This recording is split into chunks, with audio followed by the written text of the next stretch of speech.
कथा श्रवण कराते हैं कि भगवान सिर्फ असुरों को वध करने के लिए ही अवतार नहीं लेते। तो क्यों अवतार लेते हैं? तो कहते हैं भक्ति रस को बढ़ावा देने के लिए, भक्ति को वृद्धि करवाने के लिए। भक्ति रसे से करिलेन भक्ति प्रचार। भगवान भक्ति को स्थापित करने के लिए ही अवतरित होते हैं या प्रकट होते हैं।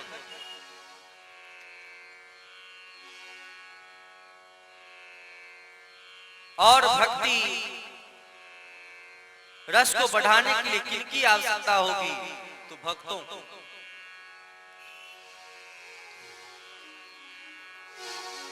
और जब भक्त ही न हो तो भक्ति रस की स्थापना के लिए भगवान को आने की क्या जरूरत होगी? नहीं जरूरत। इसलिए भगवान विशेष करके अपनों भक्तों के लिए ही अवतरित होते। नरसिंह भगवान के बारे में, उनके अवतार के बारे में जाना कि प्रहलाद जी की रक्षा के लिए श्री नरसिंह के रूप में भगवान को आना था।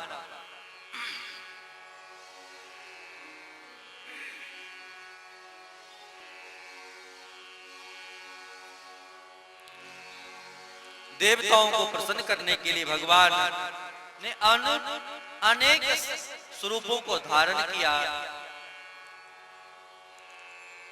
जैसे कि भगवान का कच्छप अवतार होना, धन्वंतरी का अवतार होना और साथ साथ चतुर्भुज रूप में उस सुमेरु पर्वत पर दावन के रूप में भगवान का अवतरित होना, देवताओं के प्रशंसा के लिए अमृत पिलाने के लिए मोहिनी का अवतार लेना,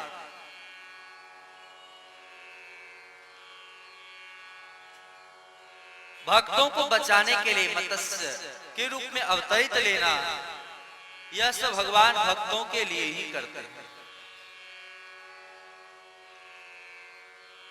और भगवान वामन के रूप में भक्तों के इच्छा को पूरा करने के लिए ही अवतरित लेते। राम रूप में भी अवतरित होकर के भगवान ने अनेक भक्तों के प्रेम को स्वीकार किया। निज इच्छा निर्मित तनु माया गुण गोपाल। और अंत में हम सबों ने श्रवण किया कि नंद बाबा के यहाँ भी देवकी वसुदेव जी के माध्यम से जो शिशु उत्पन्न होता है, उन शिशु को ले जाकर के श्री वसुदेव जी महाराज गोकुल में जाकर के छोड़ा।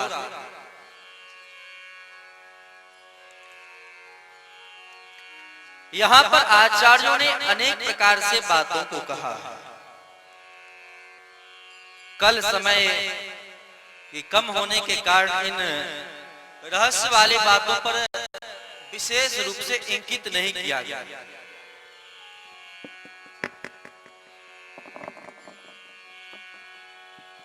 विशेष रूप से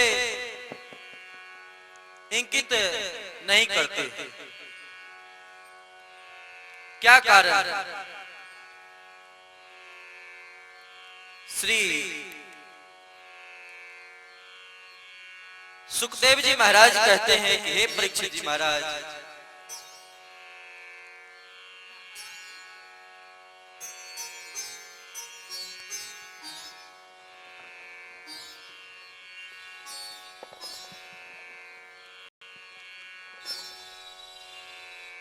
सुखदेव जी महाराज कहते हैं कि हे परीक्षित जी, जब देवताओं के अनेक प्रकार से आदि व्याधि और कष्ट से युक्त देखा और देख करके श्री पृथ्वी महारानी गौ का रूप धारण करके जाती है। ब्रह्मा जी महाराज के पास और जाकर के निवेदन करती है।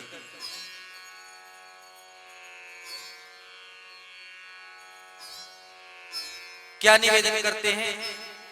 हे प्रभु, अब इस धराधाम पर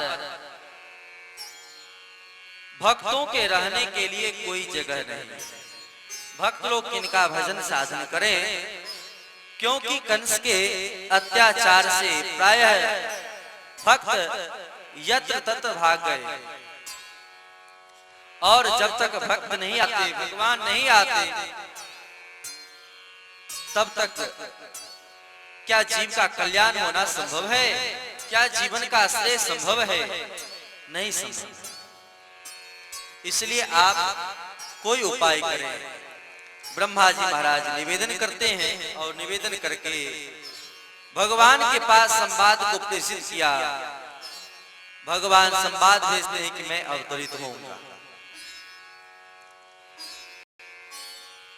और अवतरित होना, भगवान जब भी अवतरित होते हैं तो अवतरित होने के अनेक ही प्रकार के कारण हैं। वरदान का देना, भक्ति के परवश होना, और यहाँ देवकी के गर्भ से तो भगवान प्रकट होते, और वहां यशोदा जी के गर्भ से भी, जैसा सब लोग जानते हैं कि एक लड़की का जन्म होता। लेकिन गौड़िया आचार्यों ने यह नहीं माना। भगवान के जो विराट स्वरूप हैं, ऐश्वर्य भाव वाले भगवान हैं, उन्हीं भगवान का अवतार इन मथुरा के कारागार में होता है। ये भगवान बाहर ही रहते हैं, लेकिन वे जो गोलोक बिहारी सरकार हैं, वे भगवान देवकी के यहाँ प्रकट नहीं होते हैं। वे तो यशोदा जी के यहाँ, यशोदा जी के गर्भ से ही प्रकट होते। आचार्यों ने अनेक प्रकार से इन भावों को कहा कि यशोदा जी को एक बालिका और एक बालक भी हुआ था।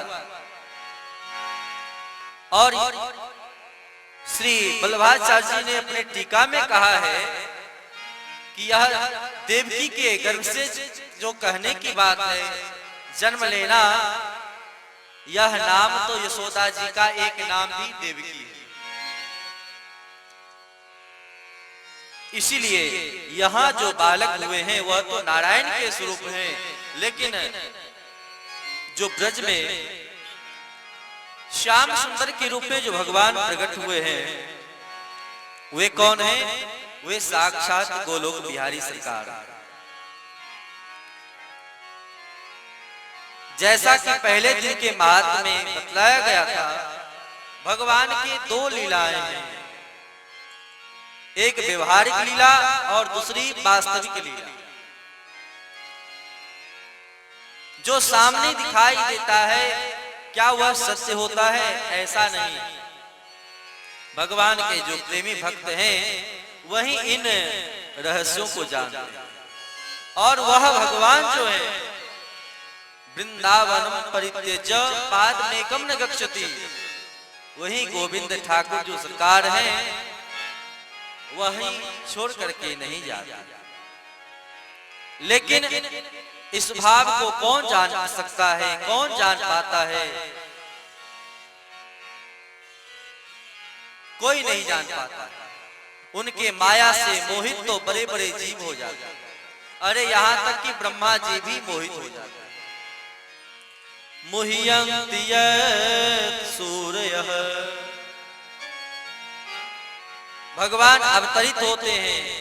भगवान जब ब्रह्मा जी के द्वारा गौ पालकों का अपहरण किया जाता है और भगवान माया के कारण, स्वरूप के कारण अनेक स्वरूप को धारण कर लेते हैं, फिर भी कोई नहीं जान पाता। वही भगवान है। वही भगवान अवतरित होते हैं कहां चल करके, तो गोकुल में जाकर।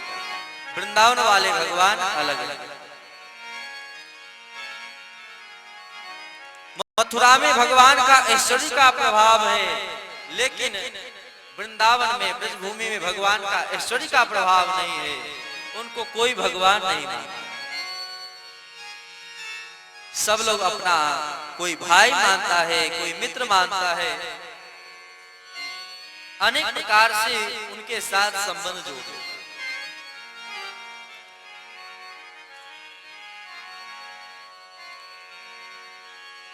तो जब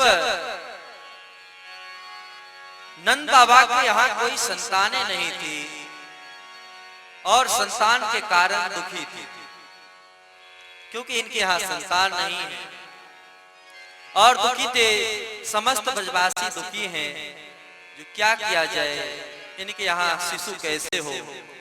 शांडिल्य जी महाराज आए और शांडिल्य जी महाराज आकर के इनके यहाँ तंत्र मंत्र करते हैं। जैसे संतान के लिए बहुत सारे लोग दिव्य मंत्रों का पाठ करते हैं, हरिवंश पुराण का भी पाठ करवाते हैं, कथा श्रवण करते हैं शिशु को, पुत्र को प्राप्त करने के। उसी प्रकार जो गोकुल के कुलाचार्य हैं, कुल के आचार्य हैं, वे कौन हैं? तो श्री शांडिल्य जी महाराज। शांडिल्य जी महाराज दिव्य मंत्रों को जप करवा करके, पाठ करवा करके इनके यहाँ शिशु हो, और साक्षात ब्रह्म परमेश्वर ही इनके यहाँ शिशु होंगे। जैसे श्री दशरथ जी महाराज के यहाँ शिशु होना सुनिश्चित था, पुत्र तो होना ही था, लेकिन जब तक गुरुदेव कृपा नहीं किए, गुरुदेव के शरण में नहीं गए, तब तक महाराज श्री दशरथ जी के यहाँ संतानें नहीं हुई। तो उसी प्रकार जब तक श्री शांडिल्य जी महाराज के सानिध्य में ये नंद जी महाराज नहीं जाते हैं, तब तक इनके यहाँ शिशु का प्रादुर्भाव नहीं होता है। गुरुत्व भार को स्थापित करने के लिए ही श्री सुखदेव जी महाराज इस प्रकार के भावों को कह रहे हैं, और अनेक प्रकार के टीकाओं में आचार्यों ने इस गुप्त रहस्य की बातों को कहा। और आज वह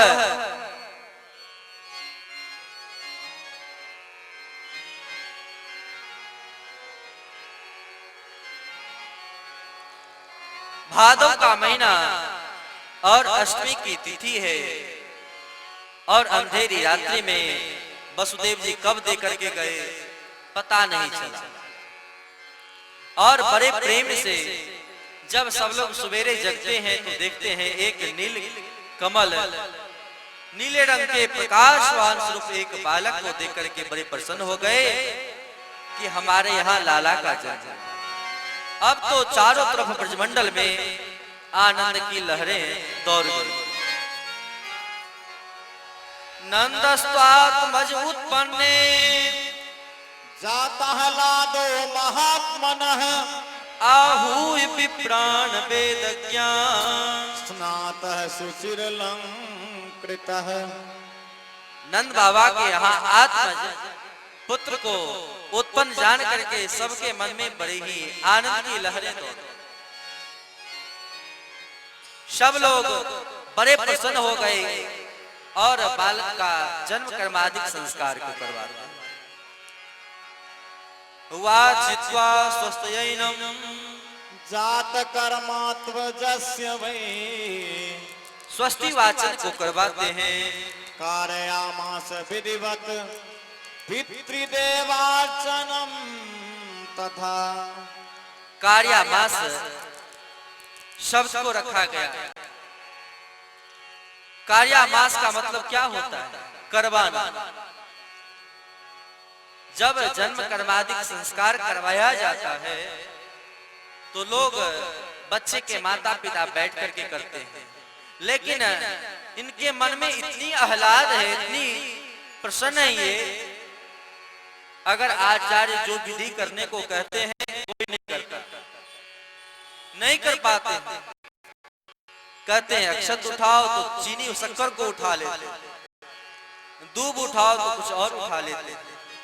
जब आचार्य बिगड़ करके कहते हैं अरे बाबा तेरो ध्यान कहाँ है, नंद बाबा कहते हैं अरे महाराज मेरो ध्यान तो लाला में चले गए है, इसलिए आप ही करो। और संकल्प करके उन आचार्य को देते हैं कि आप ही सारे विधि को करो, अब तो मैं लाला को देखूंगो। और देखने के लिए नंद बाबा चले जाते हैं। इसलिए कहते हैं कार्यामास विधिवत विधिवत पितृदेवार्चनम तथा। इन कार्यामास शब्द की व्याख्या जीव गोस्वामी जी महाराज, इनमें बड़े बड़े गुणी गंधर्व गायक सब पधारे हुए हैं, वेश बदल बदल करके, और सबको गाने की इच्छा है। तो आइए इन गायक लोगों से दो तीन हम लोग बधाई के पद का आनंद लेंगे। जय श्री राम। जय जय श्री राधे श्याम। जब हमारे किशन कन्हैया लाल का जन्मोत्सव गोकुल में मनाया जा रहा था, उसमें पूरे दुनिया से, पूरे विश्व से वहां पर बधाई मांगने वाले पमरिया लोग पहुंचे थे, उसमें हमारे मिथिला के भी पहुंचे थे। तो उनका क्या कहना है ये मैं इस बधाई गीत के माध्यम से सुना रहा हूं। मांगैल एलो बधाबाहे मिथिला के पमरिया, मांगैल एलो बधाबाहे मिथिला के पमरिया, मांगैल एलो बधाबाहे मिथिला के पमरी, मिथिला के पमरिया, मिथिला के पमरिया, मिथिला के पमरिया, मांगैल एलो बधाबाहे मिथिला के पमरिया, मांगैल एलो बधाबाहे मिथिला के पमरिया। जुग जुग जीवो कन्हाई है मोर लागे उमरिया, जुग जुग जीवो कन्हाई है मोर लागे उमरिया, मांगैल एलो बधाबाहे मिथिला के पमरिया, मांगैल एलो बधाबाहे मिथिला के पमरिया। और कह रहे हैं या क्या लेंगे, ऐसा कह रहे हैं, नहीं ले बई हम साल दो साला, नहीं ले बई हम साल दो साला, हाथों के कंगना रतन के माला, हाथों के कंगना रतन के माला, मिथिला में लाजे कोना का देखे भई, मिथिला में लाजे। श्री राधे। यहाँ जितने लोग बैठे हुए हैं उनमें भी अगर कोई गाने वाले हो, अगर अलग देश देशांतर से अगर आए हुए हैं, उनमें से गाने वाले भी एक दो लोग आ सकते हैं मंच पर, तब तक हमारे गायक जी सुनाते हैं। श्री राधे। जो भी गाने की जन्म उत्सव, अरे जन्म उत्सव आपका हम आज मनाएंगे, जन्म उत्सव आपका हम आज मनाएंगे, झूमेंगे नाचेंगे हम खुशियां मनाएंगे, कि many happy returns of the day, Kanhaiya happy birthday, कि many happy returns of the day, Kanhaiya happy happy birthday. जन्म उत्सव आपका हम आज मनाएंगे, जन्म उत्सव आपका हम आज मनाएंगे, झूमेंगे नाचेंगे हम खुशियां मनाएंगे, किमनी happy returns of the day, Kanhaiya happy birthday, किमनी हैप्पी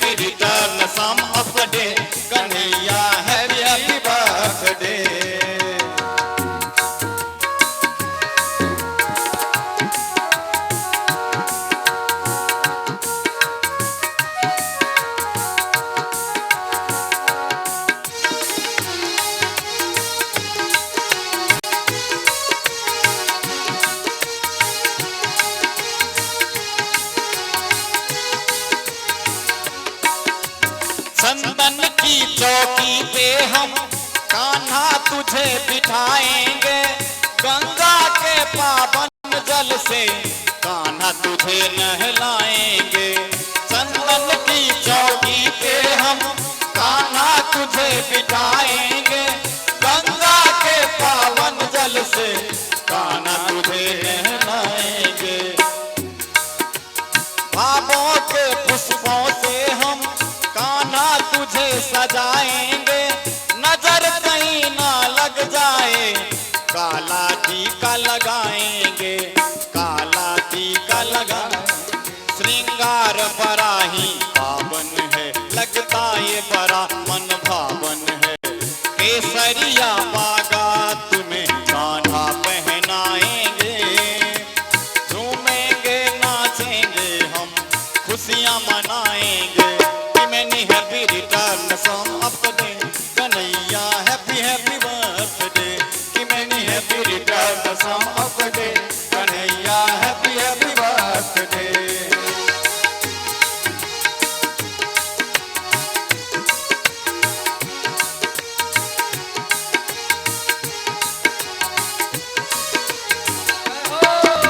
रंगों और गुब्बारों से हम दरबार सजाए और बालों को देख करके आज नंद जी महाराज इतने प्रसन्न हैं कि बहुत सारा दान दिया। पोत सपूत जनो यशोदा,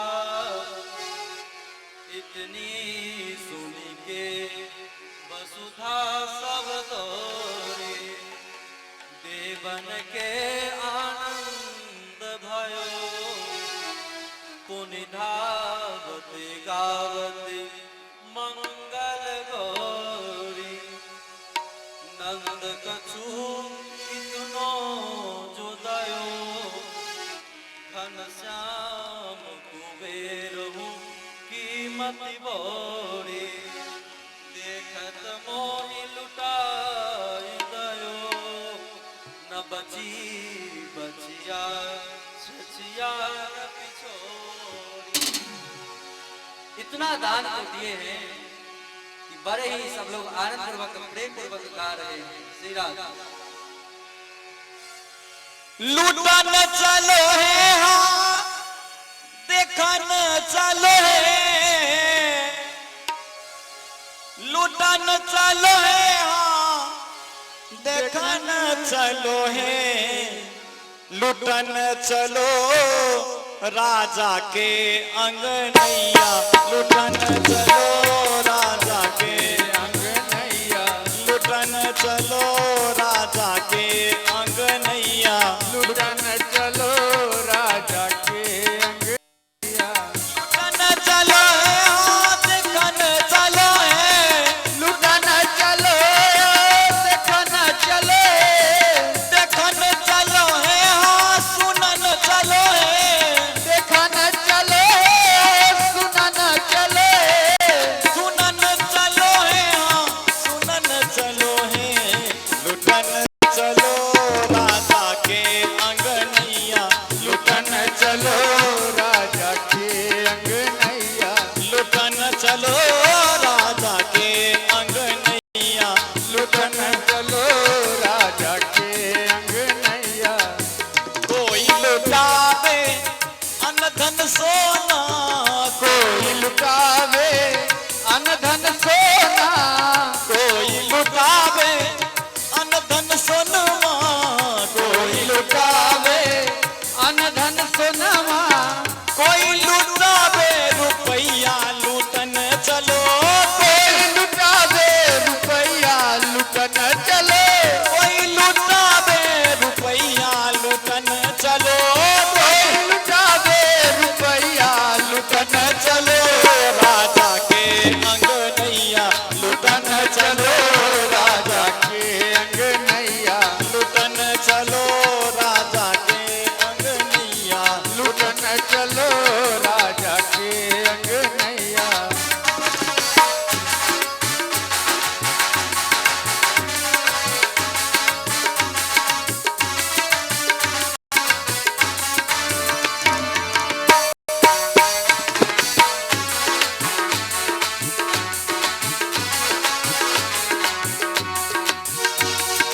वेश बदल बदल करके आते हैं।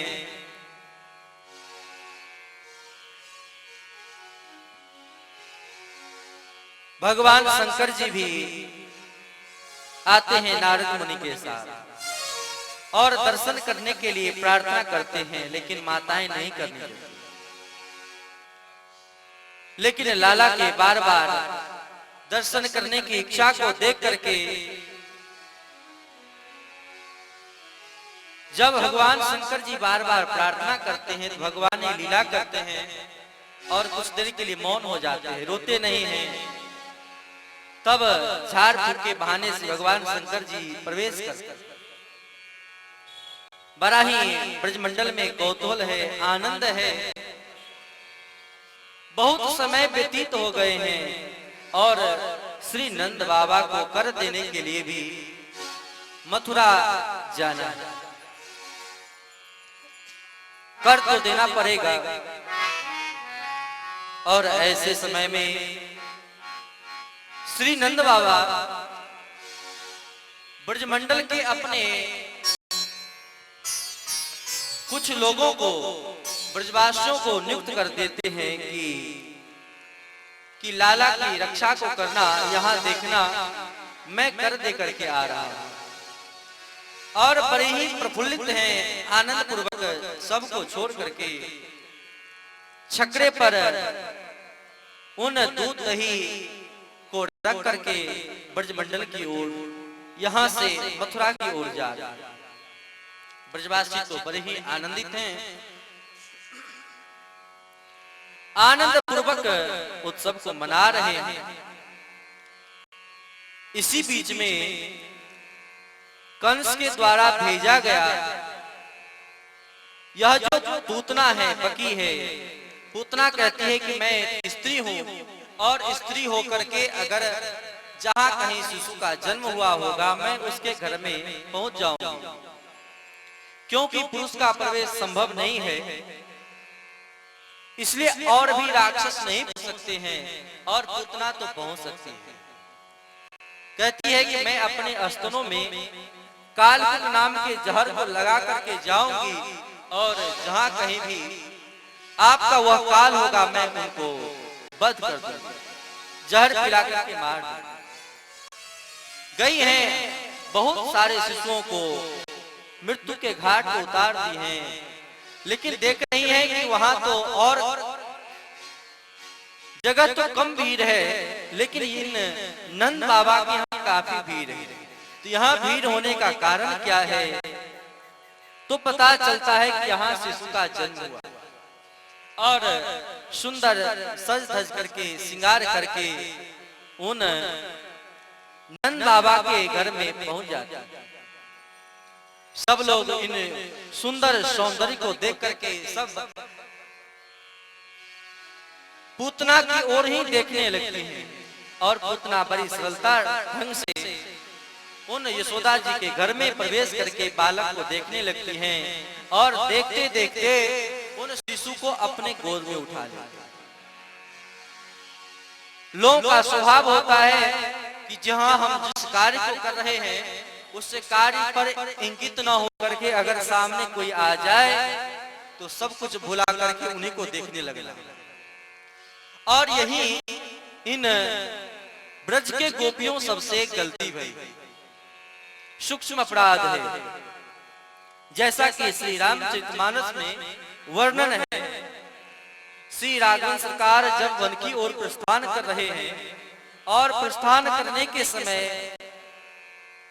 जब अवधवासियों ने इनको जाने देना नहीं चाहते हैं, भगवान कहते हैं कि हमको जाने दो, आप यहाँ रहो, लेकिन अवधवासी नहीं मानते। कहते हैं कि अगर आप यहाँ से जंगल में जाएंगे तो मैं भी वन में आपके साथ चलूंगा। नहीं, बात मान करके सब भगवान के साथ साथ प्रथम रात्रि तमसा के तीर पर पहुंच जाते हैं, क्योंकि सबका लगाव ही भगवान के प्रति इतना है, कोई भगवान को छोड़ना नहीं चाहता। भगवान भी कुछ नहीं कहते हैं, लेकिन रात्रि के समय जब सब तमसा तीर पर पहुंचते हैं, उस नदी के तीर पर पहुंचने के बाद अर्धरात्रि में ही भगवान सबको सोते हुए छोड़ करके वहां से और आगे बढ़ जाते हैं, किसी को पता नहीं चलता। किसी ने प्रश्न किया कि प्रभु आपसे तो ये अवधवासी इतने प्रेम करते हैं, लेकिन आप इतने कठोर कैसे बन गए? आप उन सबको छोड़ करके अकेले भाग क्यों रहे हैं, क्या कारण? भगवान ने कहा, देखो इसने तो अपने परिवार का त्याग किया है, अपने धन संपत्ति का परित्याग किया है, हमारे लिए अपने घर का परित्याग किया है, जो जन्मभूमि स्वर्ग से भी बढ़कर के। जननी जन्मभूमिश्च स्वर्गादपि गरीयसी। इन सब का परित्याग करने के बाद भी ये जो अवधवासी हैं, हमको मानने वाले हैं, इन्होंने अभी तक आलस्य का परित्याग नहीं किया। ये सब हमको छोड़ करके निश्चिंत होकर के सब सो गए। सोना नहीं चाहिए।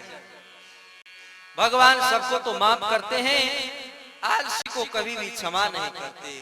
यही हुआ, भगवान छोड़ करके चले गए। और इन ब्रजवासियों, ये जो ब्रज गोपियां हैं, इन सब से भी यही एक चूके भाई, ये एक स्त्री के सौंदर्य के पीछे इतना अधिक रूप से देखने लगे, पड़ गए कि लाला के प्रति किसी का ध्यान ही नहीं है। अभी तक जिनके सर्वस्व भगवान श्याम सुंदर नीलमणि, जो श्री श्याम सुंदर हैं, बाल कृष्ण है, जिनके लिए उत्सव हो रहे हैं, उनके प्रति किसी का ध्यान नहीं है। और एक जो संसार के नाशवान वस्तु हैं, उसके पीछे देख रहे हैं। और वह पुतना उठाई है, उठा करके सबके देखते देखते विराट स्वरूप को धारण कर ले, और धारण करके उन श्याम सुंदर को उठा करके आकाश में उड़ गई, लेके भागने लगे। और विराट स्वरूप धारण करके उन बालक के मुख को अपने स्तनों से लगाया। जैसे स्तनों से लगाया, श्याम सुंदर ने अपने आंख को बंद कर दिया। यह आंख बंद करने का कारण क्या है?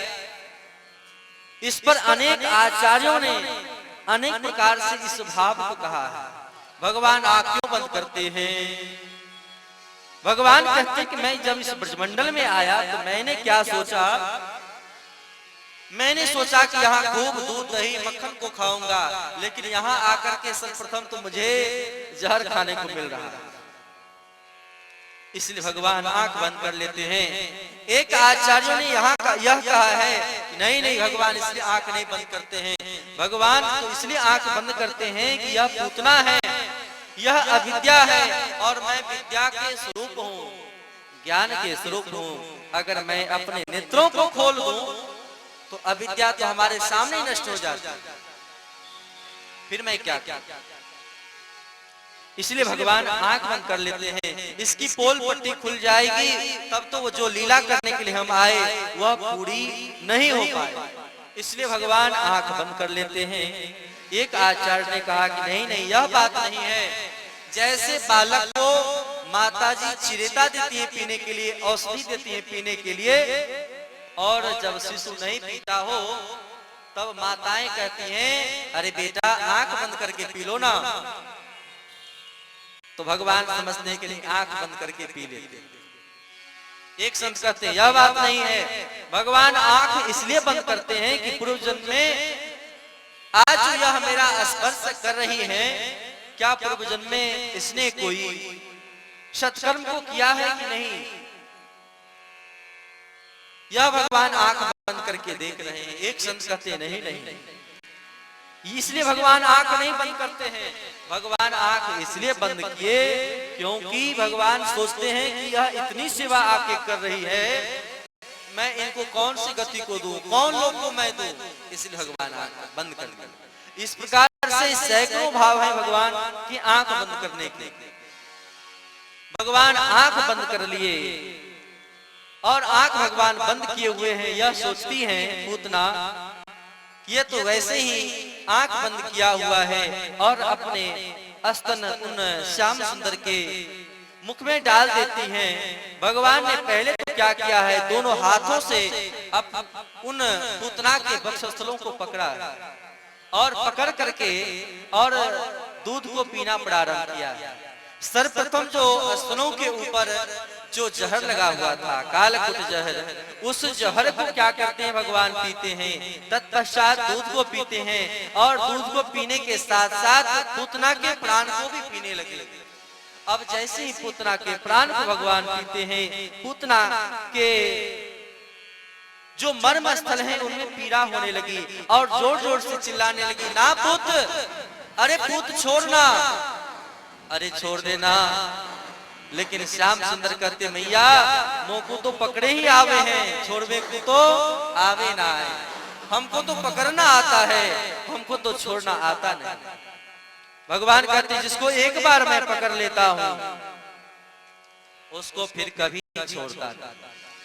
तो जो है, जो ज्ञान भक्ति वाले हैं, भगवान की जो भक्ति दो प्रकार से लोग करते हैं, ज्ञानी भक्त होते हैं और एक श्रद्धालु भक्त होते हैं।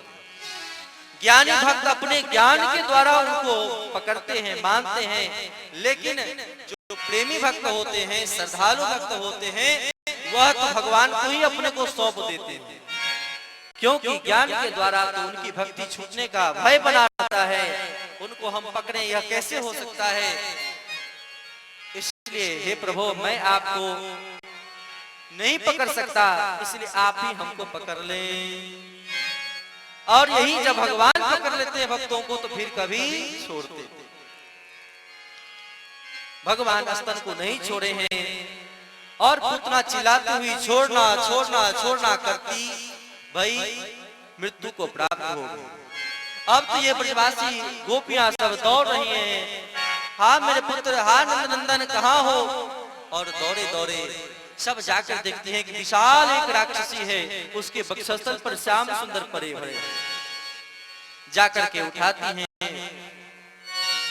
उठा करके लाती हैं। लाला हंस रहे हैं और उठा करके ला करके गौशाला में गई हैं और जाकर के गौमूत्र से गौ के पुच्छ को पकड़ के और भगवान के दिव्य नामों को लेकर के इन श्याम सुंदर के शरीर को झाड़ रही है, झाड़ फूक कर रही हैं।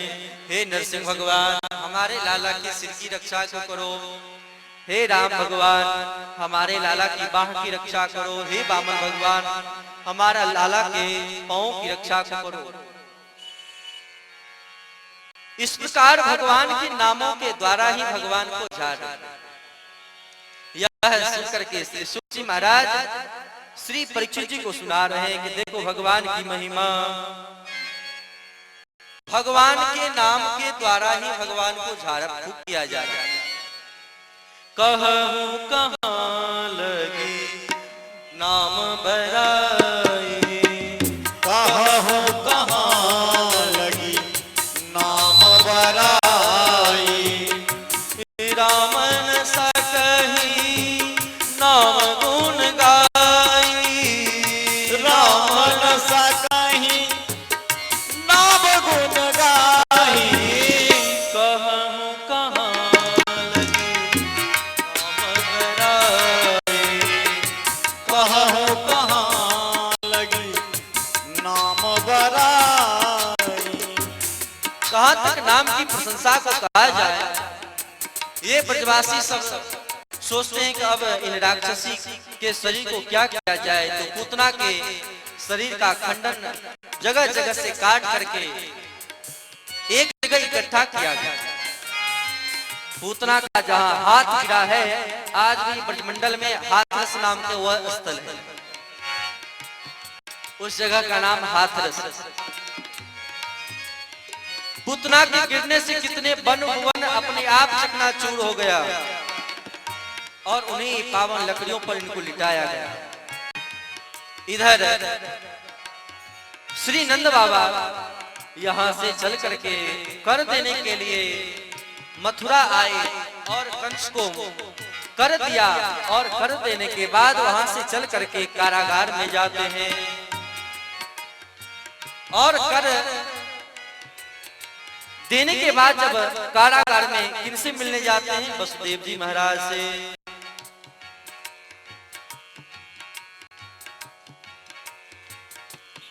और कारागार में जाकर के जब वसुदेव जी महाराज से मिल रहे हैं तो क्या देखते हैं? वसुदेव जी महाराज बड़े ही प्रसन्न। उनको प्रसन्न देख करके नंद बाबा कहते हैं कि अरे वसुदेव जी महाराज आप प्रसन्न क्यों हैं?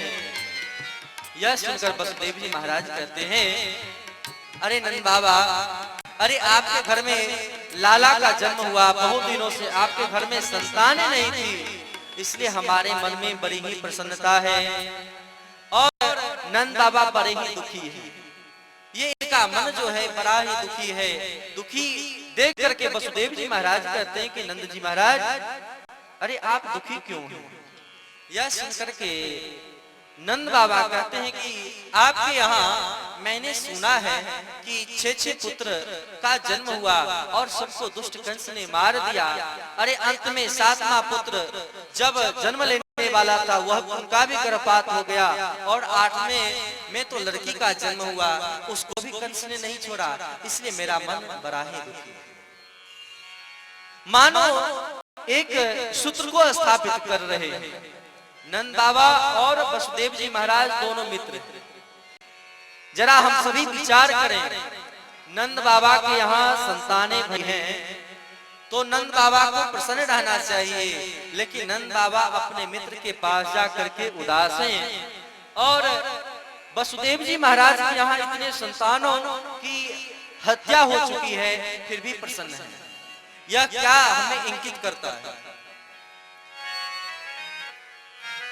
यह हमें यह इंगित करता है कि मित्र के अगर दुख अगर छोटा भी हो तो उस दुख को क्या समझना चाहिए? तो पहाड़ के समान समझ करके दूर करने का प्रयास करना चाहिए।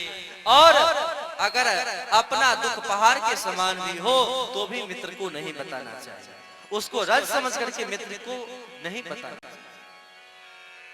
यह बात रामचरितमानस में श्री राघवेंद्र सरकार सुग्रीव जी महाराज से कहते हैं निज दुख गिरि सम रज करि जाना, निज दुख गिरि सम गिरि करि माना, निज दुख गिरि सम रज करि जाना, निज दुख गिरि सम रज करि माना, मित्र के दुख रज मेरु समाना, मित्र के दुख मेरु समाना, मित्र के दुख रज मेरु समाना, मित्र के दुख रज मेरु समाना, निज दुख गिरि सम रज करि जाना, निज दुख रज सम गिरि करि जाना। इन बातों से हमें यही सीख मिलती है, अगर हम कहीं जाते भी हों, अगर पता चलता है कि किसी के घर में कलह हुआ है,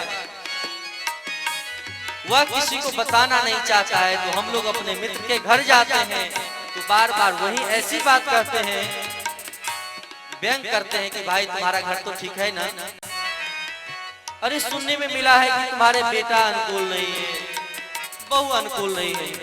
लोग व्यंग करने लगते हैं, उसके दुख को बांटते नहीं। अगर किसी से किसी को झगड़ा हो जाए और पता चले कि उनको कार्ड नहीं मिला है तो बार बार उनके सामने सज धज करके वहां जाएंगे, उनको दिखाएंगे, अरे बहना चलो वहां कथा से आ जाए सुन करके। तो जवाब दी कि नहीं नहीं बहन मुझे कार्ड नहीं मिला है। अच्छा तुझे कार्ड नहीं मिला? अनेक प्रकार से व्यंग करते हैं, मानो उनको हम और दुखी करना चाहते हैं। यह चीज न हो मित्रता के संबंध में। इन कथा से हमें यही सीख मिलती है। निज दुख गिरि सम रज करि जाना, निज दुख गिरि सम दुख रज मेरु समाना, मित्रक दुख रज मेरु समाना। और इस प्रकार से आपस में बड़े प्रेम पूर्वक मिले। मिलने के बाद वसुदेव जी महाराज नंद बाबा से कहते हैं, बाबा नंद, आपको यहाँ अत्यधिक देर ठहरना उचित नहीं है, इसलिए आप क्या करें तो जल्दी से यहाँ ब्रज की ओर चलें, ब्रज में चले जाएं। हमको लगता है अब शकुन जैसा कुछ हो ना जाए। यह सुन करके नंद बाबा जानते हैं कि वसुदेव जी मिथ्या भाषण नहीं करते हैं, इसलिए वहां से ब्रजमंडल की ओर जल्दी जल्दी आते हैं। हरि प्रथम जगह भगवान के पावन नामों को स्मरण करते आ रहे हैं। हरि शरणम हरि शरणम हरि शरणम करते हुए आ रहे हैं। और जैसे ही ब्रजमंडल में प्रवेश करते हैं तो इनके नाक में दिव्य सुगंध का एहसास होता है और सुंदर सुगंधियां फैल रही हैं। यह सोचने लगते हैं कि ब्रजमंडल में क्या ऋषि मुनि महात्मा पहुंच करके यज्ञ तो नहीं आरंभ किए हैं, क्योंकि यह सुगंधियां जैसे यज्ञ की आहुतियां लोग देते हैं उसी ढंग से यह आहुति फैली गई। वहां से दौड़े दौड़े जब आते हैं और आकर के ब्रजमंडल में देखते क्या है तो यह तो राक्षसी जो पूतना है, पूतना के शरीर को जलाया जा रहा है। सबके द्वारा पता चलता है। उन ब्रज गोपियों को बड़े ही जोर से डांटते फटकारते हैं। श्री सुखदेव जी महाराज कहते हैं कि राजन, जानते हो उन पूतना के शरीर से दिव्य सुगंधियां क्यों निकली? अरे जिनके कृपा को, जिनके शरीर को, जिनके वस्तु को भगवान स्वीकार कर लेते हैं, वह वस्तु भी अलग क्यों ना हो, वह भी दिव्य हो जाता। भगवान ने उन पूतना के दिव्य स्तनों का स्पर्श किया, स्तनपान करते हैं, इसलिए उन पूतना के शरीर से दिव्य सुगंध फैलती है। और भगवान ने उन पूतना को माता की गति को दिए हैं। अहोवकेयं स्तन काल कूटम जिघांसया पायदपसादे लेभे गतिं दातुचितां ततुण्यं कं वा दयालुं शरणं ब्रजेम। माता की गति को यह सुनकर के परीक्षित जी महाराज को बड़ा आश्चर्य होता है। न पूतना के सौंदर्य ठीक है, अगर सौंदर्य ठीक हो तो भी उद्धार हो सकता है, लेकिन सौंदर्य भी ठीक नहीं है। आहार शुद्ध हो, आहार भी शुद्ध नहीं, विचार शुद्ध हो, विचार भी शुद्ध नहीं, मन शुद्ध हो, मन शुद्ध भी नहीं। फिर भगवान ने ऐसी गति को क्यों दिया? भगवान बाह्य जगत के स्वरूप को नहीं देखते हैं कि आपका विचार क्या है, आपका स्वरूप क्या है। यह तो दुनिया वाले देखते हैं। दुनिया वाले देखेंगे यह व्यवहार हमसे करता है कि नहीं। भगवान यह चीज नहीं देखते। भगवान तो भाव देखते हैं। भक्त्या दुष्यति केवलम। अरे यह व्यवहार और बराबरी तो दुनिया वाले देखते हैं। दुनिया वाले में आप दुनिया को दो तो दुनिया आपको देगी, लेकिन हम लोग उल्टा करते हैं। दुनिया के साथ तो हम प्रेम का भाव खोजना चाहते हैं और भगवान से हम व्यवहार निभाते हैं। भगवान से कहते हैं कि प्रभु आप हमको अगर लॉटरी फंसा दो, धन संपत्ति दिला दो तो आपको हम भोग लगाएंगे। हे जानकी जी आपको माला पहनाएंगे, इतना भोग लगाएंगे, आपका दर्शन करने के लिए आएंगे। क्या भगवान ठगने की चीज है? भगवान कहते हैं हमको कुछ ना दो, अपने प्रेम को दो, क्योंकि यह सब संपत्ति तो हमारी ही है। और दुनिया वाले को कहते हैं कि हमसे प्रेम करो, इसलिए ना तो दुनिया हम पर प्रसन्न हो पाती है और ना भगवान ही। इसलिए भक्ति भाव प्रेम भगवान से ही करना चाहिए। और यह पूतना किसी न किसी भाव से भगवान का चिंतन की अपने को समर्पित कर दी है, इसलिए इनको माता की गति को दी है। ऐसे भगवान के समान दयालु और कौन हो सकता है। वह भगवान बड़े ही दयालु हैं। कृपा के न होती जो आदत तुम्हारी, कृपा की न होती जो आदत तुम्हारी, सोने रहती जो अदालत तुम्हारी, सुनी रहती अदालत तुम्हारी, कृपा की न होती जो आदत तुम्हारी, जो तीनों के दिल में जगह तुम न पाते,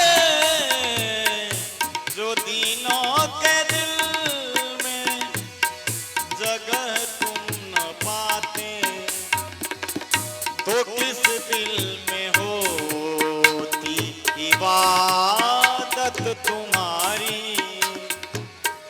तो सुनी ही रहती अदालत तुम्हारी, कृपा की न होती जो आदत तुम्हारी। भगवान के समान ऐसा दयालु और कौन हो सकता है। यह मानव श्री सुखदेव जी महाराज इंगित करना चाहते हैं। फिर भी हम सभी इतने मूर्ख हैं कि भगवान की भक्ति को छोड़ करके अन्य संसार के कार्यों में फंसे रहते हैं। ऐसे भगवान के समान दयालु और कौन हो सकता है, जो मारने की इच्छा से आए वो भी भगवान सुंदर गति को दे।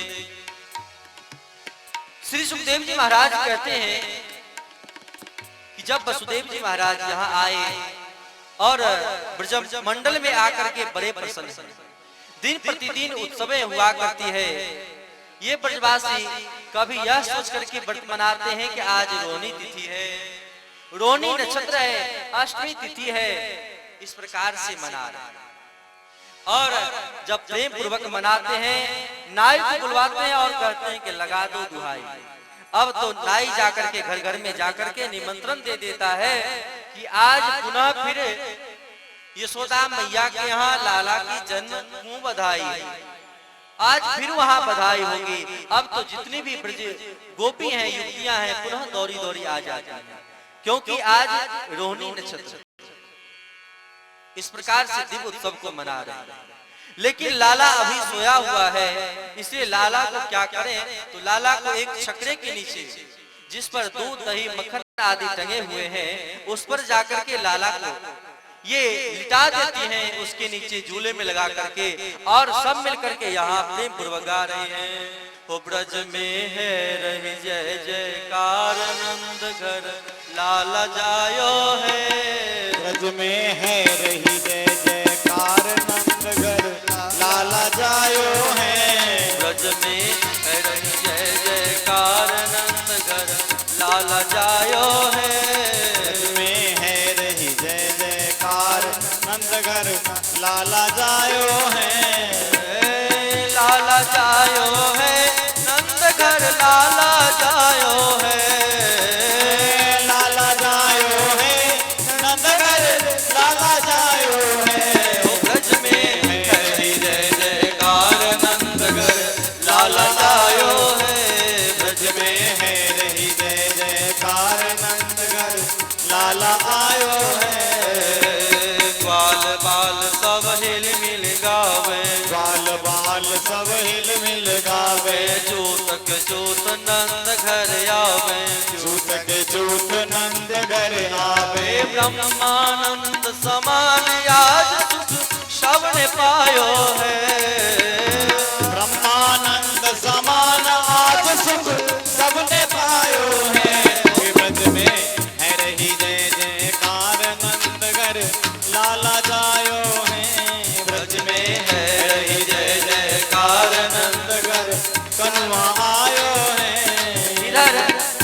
प्रेम पूर्वक गा रहे हैं, नच रहे हैं, उधर लाला को बड़े जोरों से भूख लगी, क्योंकि वो तो पल्ला में लटक रहे हैं और भैया सब उनको बाहर कर दिए हैं।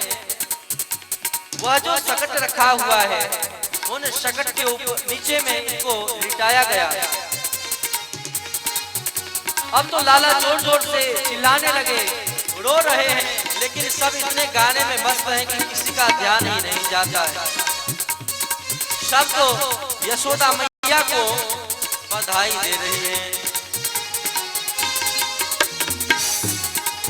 जुग जुग जी बोरी यशोदा मैया तेरो ललना, जुग जुग बोरी यशोदा मैया तेरो ललना, जुग जुग जी बोरी यशोदा मैया तेरो ललना, जुग जुग जी बोरी यशोदा मैया तेरो ललना, मैया तेरो ललना, मैया तेरो ललना, ओ तेरो ललना री मैया तेरो ललना, री जुग जुग जुग जी बोरी यशोदा मैया तेरो ललना, जुग जुग जी बोरी यशोदा मैया तेरो ललना, मैया तेरो ललना, मैया तेरो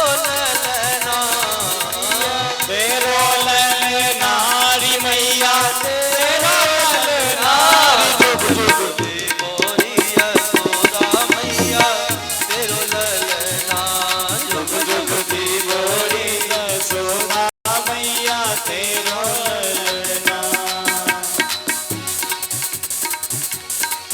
ओ बरभागिन तू मात जसोदा ऐसो सुत तेन जायो, बरभागिन तुम मात यशोदा ऐसो सुत तन जायो, पूरन ब्रह्म जगत को स्वामी सो तेन गोद खिलायो, पूरन ब्रह्म जगत को स्वामी सो तन गोद खिलायो, ताको रिता को नार झुलावे बलना तेरो ललना, ताको नार झुलावे बलना तेरो ललना, तेरो ललना री मैया तेरो ललना, तेरो ललना री मैया तेरो ललना, री जुग जुग री जुग जुग जुग जी बोरी यशोदा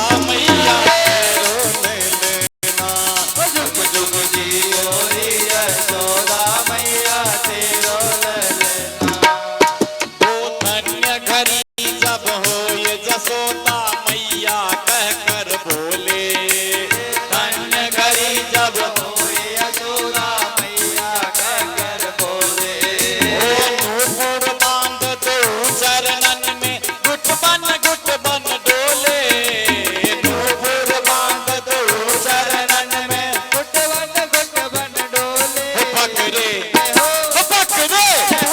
पकड़े बाबा की अंगुरिया तेरो ललना, पकड़े बाबा की अंगुरिया तेरो ललना, जुग जुग जी बोरी यशोदा मैया तेरो ललना, जुग जुग जी बोरी यशोदा मैया तेरो ललना। जब इस प्रकार से सब गा रहे हैं, लाला को बड़े जोरों से भूख लगी है।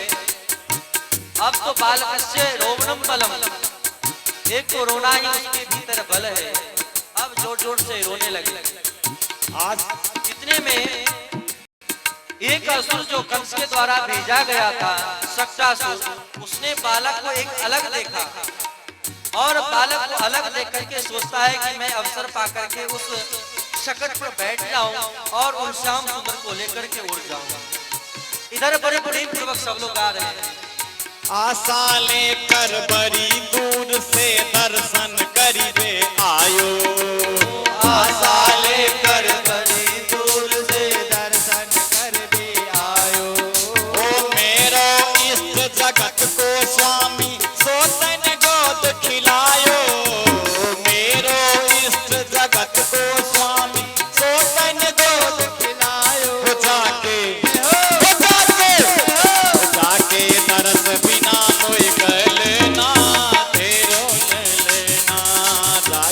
तरस बिना मोय ललना तेरो ललना जुग जुग तेरी यशोदा मैया तेरो ललना जुग जुग जीवोरी यशोदा मैया। इस प्रकार से जब इस प्रकार से सब लोग गा रहे हैं, उन शकट भंजन नाम के असुर ने क्या किया है, उस शकट पर आकर के विराजमान हो गया। सब गा रहे हैं, किसी को पता नहीं चला है और लेकर के आकाश में उड़ना चाहता है। भगवान समझ गए कि यह राक्षस है और भगवान बड़े जोरों से प्रहार करते हैं और प्रहार करते ही उन सट्टा सुट्टा उद्धार हो जाता है। बोले श्री सकट मर्दन भगवान की जय। जो मांगे सो ले ले बाबा भोजन साज जुटाऊं, जो मांगे सो ले ले बाबा तेरो बेस देख डर पे गो बालक नाही दिखाऊं, तेरो बेस देख डर पे गो। छोटे से चरण का प्रहार इस सकट के ऊपर किया और यह जो सकट है अपने आप गिर गया, सब मार के। अब तो सब डर गए और लाला को वहां से जल्दी से हटाया और हटा के सब अपने वक्षस्थल से लगा। उन गो बालकों के बात को कौन समझे, कौन याद रखे? छोटा सा बालक। भगवान का विचार है कि गीत किसके लिए गा रहे हैं, हमारे लिए, और लेकिन हम यहाँ रो रहे हैं, किसी को कोई पता नहीं। एक भाव यह भी है और भगवान को तो असुर को वध करना ही था। भगवान ने ऐसा क्रोध क्यों किया इन पर? श्री परम पूज्य श्री डोंगरे जी महाराज कहा करते हैं कि भगवान को कभी भी संपत्ति के नीचे ना रखो, जब भी रखना है भगवान को संपत्ति के ऊपर रखो। भगवान असुर को मारते, भगवान ने माट मटकों को क्यों फोड़ा? भगवान ने इसलिए माट मटकों को फोड़ दिया, ये हमको इस माट मटकों से भी हमको नीचे समझते। भगवान जब भी हैं, भगवान दूध दही घी मधु मक्खन से भी ऊपर हैं, श्रेष्ठ। अब तो सब लोग लेकर के लाला को भीतर किए हैं और माताएं स्तनपान कराने लगी हैं। श्याम सुंदर को श्याम सुंदर स्तनपान करने लगे। स्तनपान करते करते बहुत समय व्यतीत हो गया। माता जी को लगा कि यह लाला कितना दूध पीता है, लगता है बहुत दूध पीता है और इतना दूध पीने से कहीं इसका वजन न बढ़ जाए। भगवान ने कहा यह बात है और भगवान अपना वजन बढ़ाना प्रारंभ कर देते, क्योंकि भगवान ने देखा क्या, तो सामने से तृणावर्त नाम का असुर आ रहा है और वह विचार कर रहा है कि हम श्याम सुंदर को लेकर के आकाश में उड़ जाएं। पहले से प्रतीक्षा में है। मैया जब लाला को दूध पिला रही हैं, दूध पिलाते पिलाते लाला के भार को देख करके इनको महसूस हुआ कि लगता है इतना दूध पी लिया है, इसके कारण ही यह इतना वजन वाला हो, क्योंकि इतना देर से दूध पी रहा है। यह सुनकर के भगवान कहते कि यह बात है माता जी, और अपने मुख को खोलते। 2 बार श्याम सुंदर ने ब्रह्मांड का दर्शन करवाया है, एक दूध पीते समय और एक बार मिट्टी खाने के बाद। जब श्याम सुंदर ने अपने मुख को खोला है, तब यशोदा जी को पूरे ब्रह्मांड का दर्शन हुआ कि इन श्याम सुंदर के बदौलत ही संसार में प्रत्येक प्राणी जीवित है। मानो भगवान यह दर्शन करवाना चाहते हैं कि माता जी केवल मैं ही आपका दूध नहीं पीता, अरे मैं जब तृप्त होता हूँ तो पूरे ब्रह्मांड के जीव जंतु सब तृप्त हो जाते।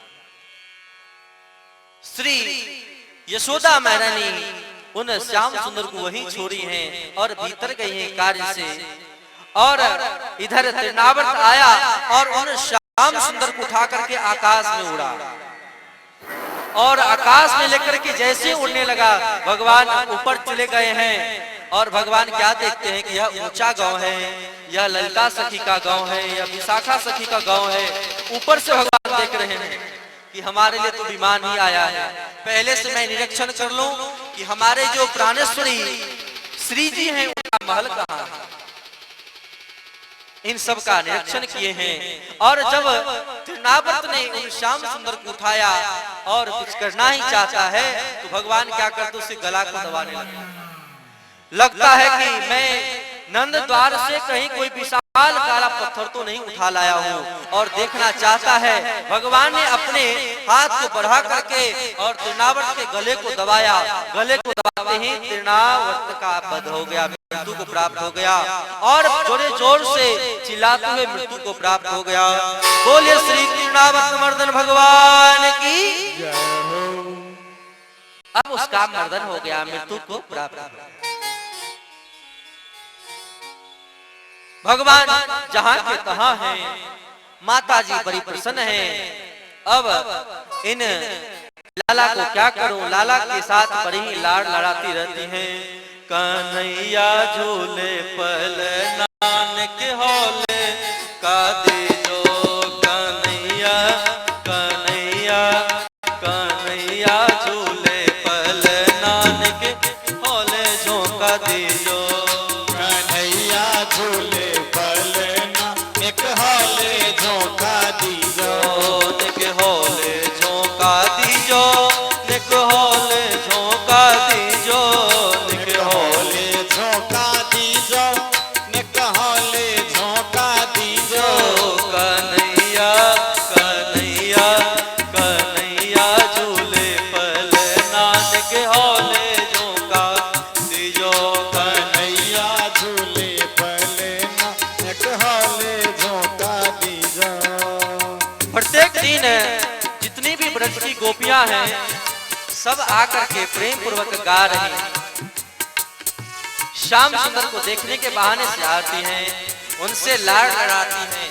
जब तक एक बार 24 घंटे में लाला का दर्शन ना करो तब तक किसी का मन ही नहीं भरता। कन्हैया झूले पल नानक हौले झोंका दे जो कन्हैया झूले पल नानक हौले झोंका दीजो। ओ मथुरा में यान जन्म लियो है, मथुरा में यान जन्म लियो गोकुल में झूले पल नानक हौले झोंका दे जो गोकुल में झूले पल नानक हौले झोंका दीजो। कन्हैया झूले पल नानक हौले झोंका दे जो कन्हैया झूले पल नानक हौले झोंका दीजो। कन्हैया झूले पल नानक हौले झोंका दे जो कन्हैया झूले पल नानक हौले झोंका दीजो। इस प्रकार से लाला बड़े आनंद पूर्वक ब्रज में है। जब कुछ समय व्यतीत हो गया है, श्री वसुदेव जी महाराज गर्गाचार्य जी महाराज को भेजते हैं कि महाराज आप जाएं और गोकुल में जाकर के जो हमारे संतान हैं उनके नामकरण को करें। लेकिन इनका नामकरण संस्कार कैसे करें, यह गर्गाचार्य जी महाराज सोच रहे हैं कि मैं तो यदुवंशियों का कुल गुरु हूँ और नंद बाबा के जो कुल गुरु हैं वो तो सांडिल्य मुनि। अगर मैं नामकरण संस्कार कर देता हूँ तो ये छोड़ करके कंस यह समझ लेगा कि ये लगता है यह वसुदेव का पुत्र है। यह मन में सोच रहे हैं। लेकिन वसुदेव जी के आग्रह करने पर ये मान गए और गोकुल में आए हैं। नंद बाबा को पता चला कि यहाँ गर्गाचार्य जी महाराज आए हैं। बड़े सुंदर ढंग से प्रार्थना करके उनको अपने घर में बुलाते हैं और कहते हैं कि महाराज, हे गर्गाचार्य जी महाराज, हमारे इन बालकों के नामकरण संस्कार को आप करें। गर्गाचार्य जी ने कहा कि हे नंद जी महाराज, मैं आपके शिशु के नामकरण संस्कार को कैसे करूं, क्योंकि मैं तो यदुवंशी के कुल गुरु हूं और आप तो थोड़ी मोरी उत्सव भी करते हैं, छोटा उत्सव भी, तो चारों तरफ बातें फैल जाती है, इसलिए मैं यह कार्य को नहीं कर सकता।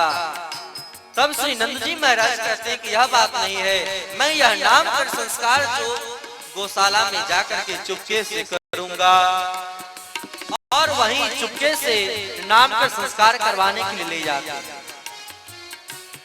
यशोदा मैया और रोहिणी जी को आपस में शंका होने लगती है कि वास्तविक में ये जो गर्गाचार्य हैं, जो ज्योतिष के नाम से प्रसिद्ध हैं, यह ज्योतिषी हैं कि नहीं हैं।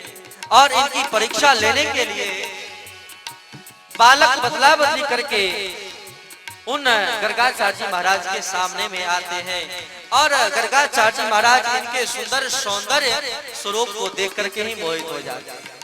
आंख बंद करते हैं सो ध्यान लगे ही रह जाते हैं।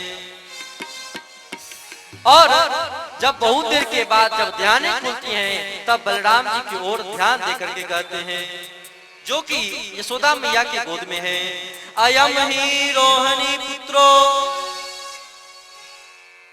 रमयन् सुहृदे गुणे बलम दिक्यात बलम विदु।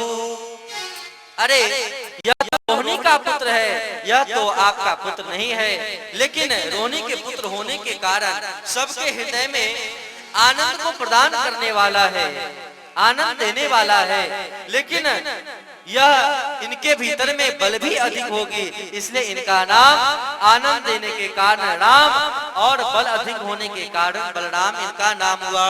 बोलिए श्री बलराम भगवान की जय हो।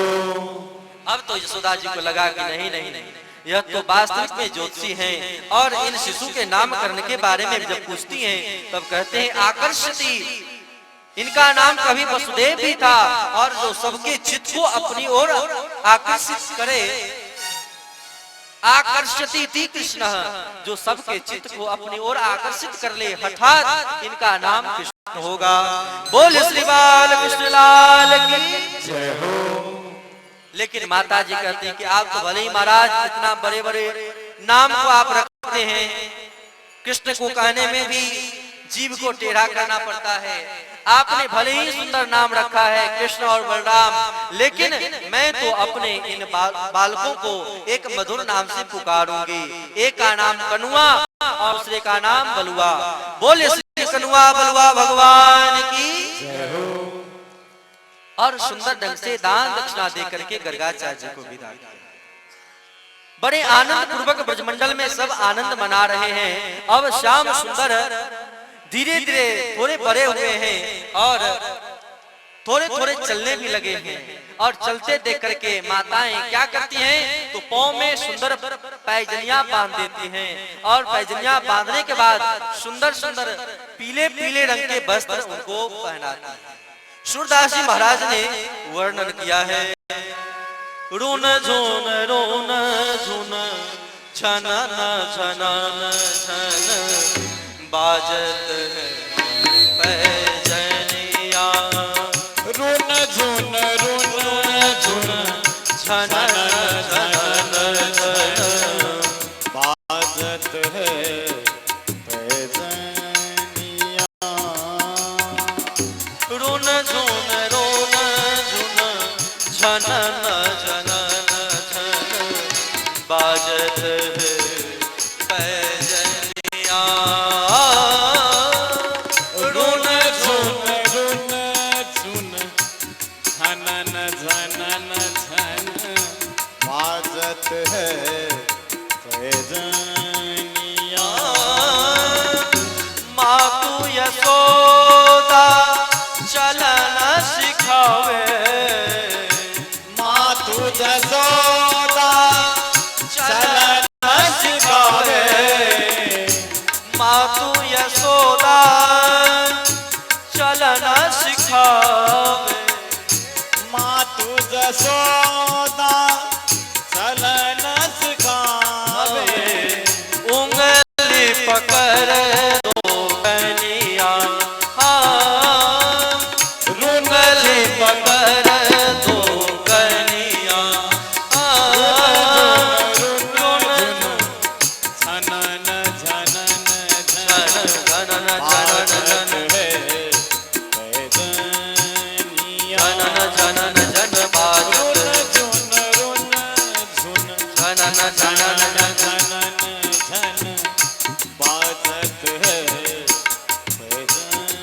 जब यशोदा मैया लाला को देखती हैं तो हाथ पकड़ लेती हैं और उंगली को पकड़ते हुए चलाना सिखाती हैं। पीत झनुलिया तन पर सोए, पीत झनुलिया तन पर सोए, सिर टोपी लटकनिया, सिर टोपी लटकनिया, रुन झुन रुन झुन झनन झनन झन बाजत है बैजनिया। रुन झुन झुन झनन झनन झन बाजत पैजनिया। रुन झुन झनन झनन झन बाजत है बैजनिया। तीन लोग जाके उधर विराजे, तीन लोग जाके उधर विराजे, तीन लोग जाके उधर विराजे, तीन लोग जाके उधर विराजे, तीन लोग जाके उधर विराजे। तीन लोग जाके उधर विराजे। ताही नचावे ग्वालिनिया, ताही नचावे ग्वालिनिया। रुन झुन झुन झनन झनन झन झनन झन बाजत पैजनिया। रुन झुन झनन झनन झन बाजत है बैजनिया। रुन झुन झनन झनन झन बाजत पैजनिया। रुन झुन झनन झनन झन बाजत है बैजनिया। झनन झनन झन रुन झुन झनन झनन झन बाजत है बैजनिया। नाद दित्तानि तदीम ताना नाद दित्तानि तादेरे दीम दीम ताना ना ओरे ताना दिर्गे ताना ना दिर्गिता दिर्गिताना ओरे ताना दिर्गिताना ना दिर्गिता दिर्गिता दिर्गिता दिर्गिता दिर्गिता दादा ना दिर्गितानि दादारे ना दिर्गितानि दादारे ना दिर्गितानि दादारे दीम दीम ताना ना ना दिर्गितानि दादारे दीम। रुन झुन जय हो। झनन झनन झन बाजत है बैजनिया। रुन झुन झनन झनन झन बाजत है बाजत है बैजनिया। सूरदास प्रभु तुम्हारे दरस बिनु, सूरदास प्रभु तुम्हारे दरस बिनु, सूरदास प्रभु तन को निहारे, सूरदास प्रभु तन को निहारे, सकल विश्व को धनिया। हाँ, ओ सकल विश्व को धनिया। रुन झुन झनन झनन झन झन झन झन बाजत है बैजनिया।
धन धन बाजत है पैजनिया। रुन झुन धनन धनन धन बाजत है पैजनिया। बाजत है पैजनिया। बाजत है पैजनिया। बोलिए श्री भक्तवत्सल भगवान की जय हो। इस प्रकार से माताएं यशोदा और रोहिणी अपने छोटे छोटे बालकों को चलना सिखाती।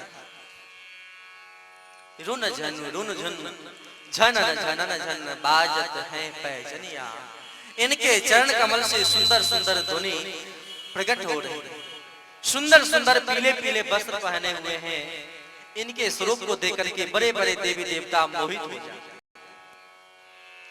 जब छोटे हैं और कोई ग्वालिनियां आकर कहती लाला नेक नाच के दिखा दियो, तो लाला नाचने लगते हैं।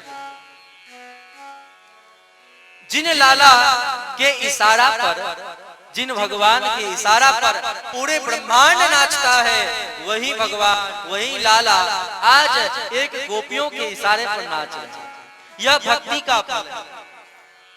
भगवान कहते हैं कि अगर तुमको नाचना है तब हमारे माया शक्ति को ले लो, अगर हमको नचाना है तो मेरी भक्ति रूपी शक्ति को ले लो।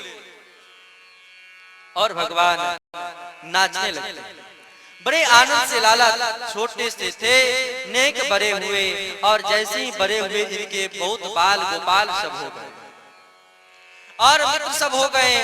और मित्र सबके साथ क्या देखते हैं कि बड़े दुबले पतले इनके मित्र हैं। हमारा मित्र इतना दुबला पतला क्यों हो? चिंतित हो जाते हैं। अपने मित्रों से पूछते हैं, मित्र तुम इस प्रकार से छिन्न वाले शरीर वाले क्यों हो? क्या तुझे दूध दही मक्खन नहीं मिलते हैं क्या?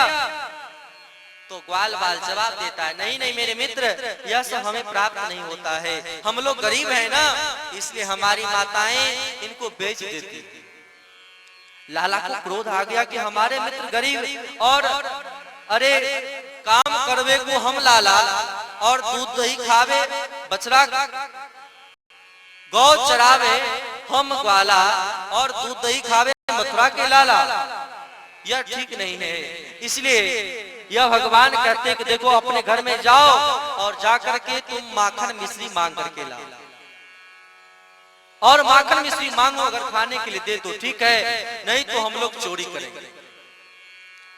और चोरी करेंगे। अब तो सबने चोरी के नाम पर ही सब अपने अपने सिर को नीचे कर लिए। कह रहे लाला तुम चोरी के लिए कहे हो? अरे ना तो चोरी मैंने करी, ना मेरे बाप ने करी, ना मेरे दादा ने करी, मैं चोरी कहा करूंगा? तब श्याम सुंदर समझाते हैं कि देखो चोरी को तो प्रचार मैं बतलाऊंगा, क्योंकि चोरी करवे को आदत मेरी पुरानी है। अब यह सुनकर के सब अचंभित हो गए। चोरी भगवान को पहले कहाँ आदत है? तो कहते हैं कि चोरी तो मैंने जनकपुर में ही सीखी। कहाँ सीखी? तो फुलवारी लीला में।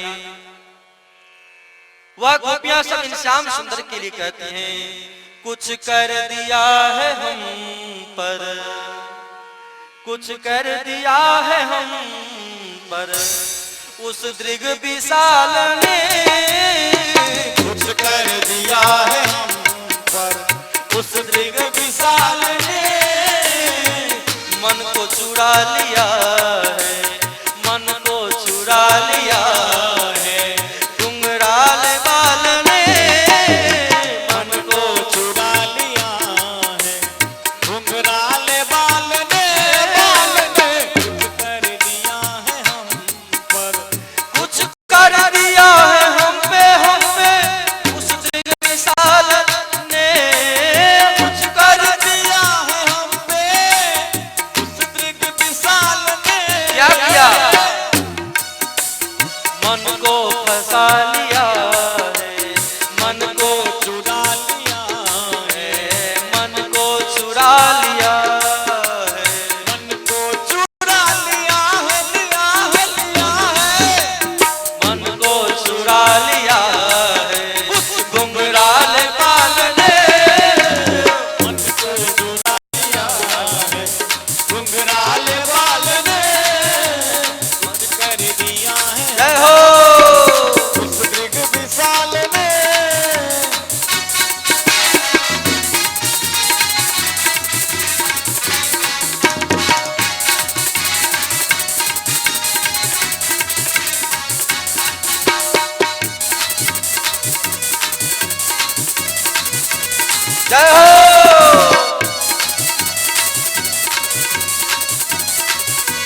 भगवान कहते हैं कि चोरी करने की आदत हमारी पुरानी है, समय कम है, इसलिए मधुर भाव में हम लोग धीरे धीरे आगे बढ़ते बढ़ेंगे। यहाँ तो भगवान चित्त की चोरी करते हैं, मन की चोरी को करते हैं, भाव की चोरी को कर लेते हैं भगवान। चोरी क्या, अन्य उपासक तो कहते हैं कि चोरी नहीं है तो डाका डाल। चोरी तो लोग छिप करके करते हैं, डाका तो सामने से करते हैं। और भगवान श्री राम ने चोरी नहीं है, इन्होंने तो डाका डाला सामने रखकर। इसलिए चोरी और डाका डालना मेरी पुरानी आदत है। लोग बोलते हैं कि भगवान ने मोर पंख सिर्फ कृष्णावतार में धारण किया, राम जी का पहचान कि मोर पंख धारण न किए हो, लेकिन राम जी के लिए तो श्री तुलसीदास जी महाराज ने श्री रामचरितमानस में ही रखा है। मोर पंख सिर सोहतनी के, गुच्छ बीच जिमि कुसुम कली के। मोर पंख धारण किए हैं। लोग कहते हैं भगवान तुलसी माला धारण नहीं करते हैं, रामचरितमानस में वर्णन है भगवान श्री राम भी तुलसी के माला को धारण। सबको समझाते हैं और कहते हैं कि आज से मैं एक ट्रस्ट का निर्माण कर रहा हूं। वह विद्यालय का नाम क्या होगा?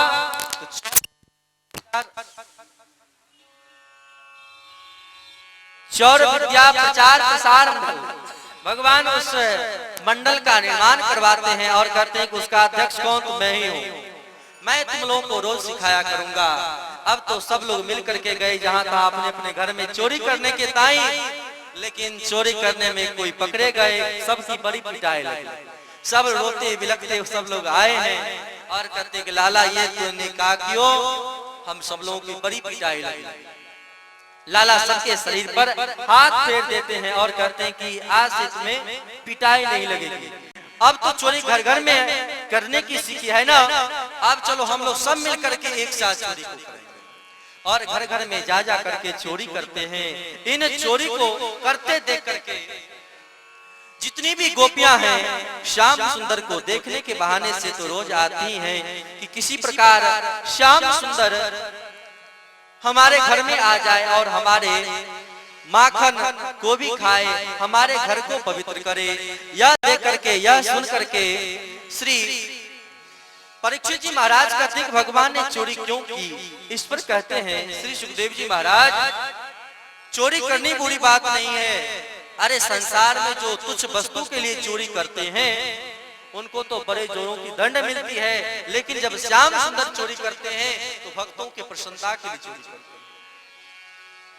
दिखावा में सब श्याम सुंदर को देखने के बहाने से आती हैं और यशोदा मैया के पास शिकायत करती हैं, मैया यह जो तेरा लाला है यह सबके घर में जा जा करके माखन खाता है, चोरी को करता है।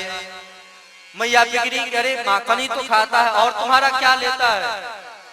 यह गोपियां कहती कि नहीं नहीं मैया, यह माखन ही नहीं खाता, यह तो माखन के साथ साथ उन मटकों को भी फोड़ देता है। जो मटका अगर ना फोड़े तो कोई कष्ट की बात नहीं। ये मटका हमारे अनेक शासकों की जवानों की थी। यह सुनकर के मैया कहती है कोई बात नहीं, तू अनेक माट माट के हमारे यहाँ से ले जा। लेकिन गोपियां कहती कि नहीं मैया, ये अपने माखन खाए कोई बात नहीं, यह तो अपने ग्वाल वालों को देता है, माखन को फेंक देता है, बंदरों को खिला देता है, इसलिए हमारे मन में कष्ट है। मैया को सब शिकायत करने के लिए आती हैं। चोरी करते डोले श्याम मुझसे सुधो न बोले, चोरी करते डोले श्याम मुझसे सुधो न बोले, चोरी करते डोले श्याम मुझसे सुधो न बोले, चोरी करते डोले श्याम मुझसे सुधो न बोले। मैया कहती है अरे गोपिया यह तो बता, तेरे घर के तो बड़े बड़े सांखर लगे होंगे ना, किवाड़ तो बंद होगा, फिर लाला तो बहुत छोटा है, फिर वहां तक ये कैसे पहुंच सकता है? गोपियां कहती हैं जब ही देख ले सोनी बागर, जब ही देख ले सोनी बागर, घर को सांकर खोले